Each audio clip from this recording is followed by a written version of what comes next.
last part of our special dedicated to Tim Pope and his relationship with The Cure, the group that he has created videos for over a period, a time span of 10 years.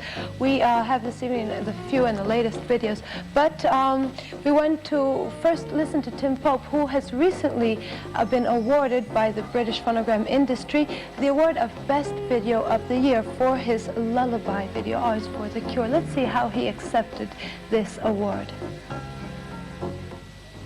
Somebody won an award for, a Brit award for Lullaby.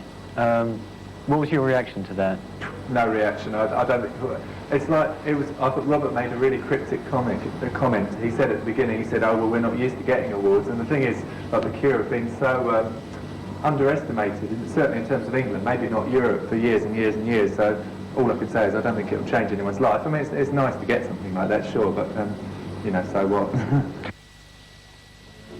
Well, he doesn't seem to be that excited, but Lullaby was one of the most controversial and spectacular videos of this past year. It also was banned because it was frightening, and it does give life to Robert Smith's nightmare in quite a emphatic way. It's particular also because Tim Pope usually didn't put so much emphasis on the real meaning of Robert Smith's text, but in this occasion, yes, he did. He almost translated into visual images the exact text that Robert Smith had written, and it's his intro verse lyrics that really give you that feeling of fright, because Robert Smith is quite a particular person, and in this video he plays a split role of both the victim but also the prosecutor with all the psychological implements that does give.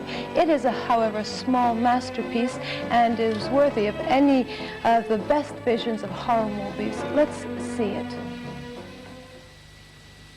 It's the only song on the, out of all the new songs that's like a narrative sort of song. It was supposed to have an atmosphere that was like a mixture of Something Wicked This Way Comes and Eraserhead, somehow combining those two. And it's obviously the Spider-Man in the song is a mixture of analogies, I suppose, some very obvious. And the video, we've just done a video for it with Tim Pope, and he's made it very obvious. Too obvious. I spent hours trying to disguise the song, and he's not things that were out to the open. It's just to do with like a fear. It's like one of the fears I've had ever since I've been really young, of not being able to go to sleep because I don't think I'll ever wake up again. And it's really just that. You sound as though you've got a strong fear of death. It's not really a fear, it's a frustration with the inevitability of it. It's the rage. Were you aware that it actually got banned on MTV and Super Channel because it was supposed to be scary? Does that, like, annoy you? The thing is, not really, no, because I think the thing is, all I did was reflect the qualities of the song, and a lot of Robert Smith's songs have this sort of childlike, a lot of the issues that he deals with with this like childlike imagination. So all I did was reflect the qualities within the song. So really, you should ask him that question, not me. I'm really the wrong person to ask. So probably that means that I successfully reflected the qualities within the song. I mean, yeah, when you get lines like, and I feel like I'm being eaten by 1,000 million shivering, furry holes. I mean, I'm not going to film it in a Sunday school, am I?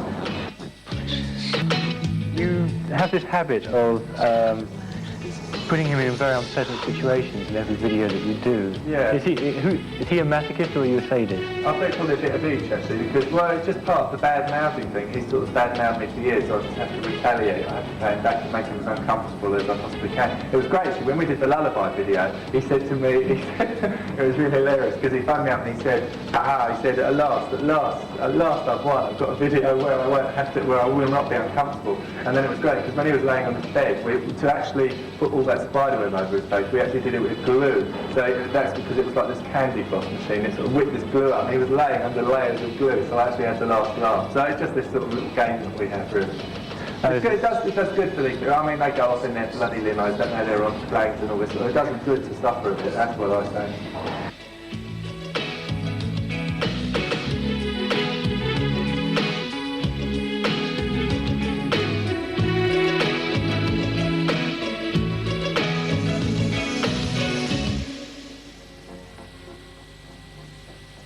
And now it's on with a love song that resembles quite a bit Lullaby, and it's filmed in a fake cave where we come across stalactites and stalagmites, and it gives a feeling of fright once more, although it should be a love song, and it suggests eventually even a phallic, symbolic interpretation.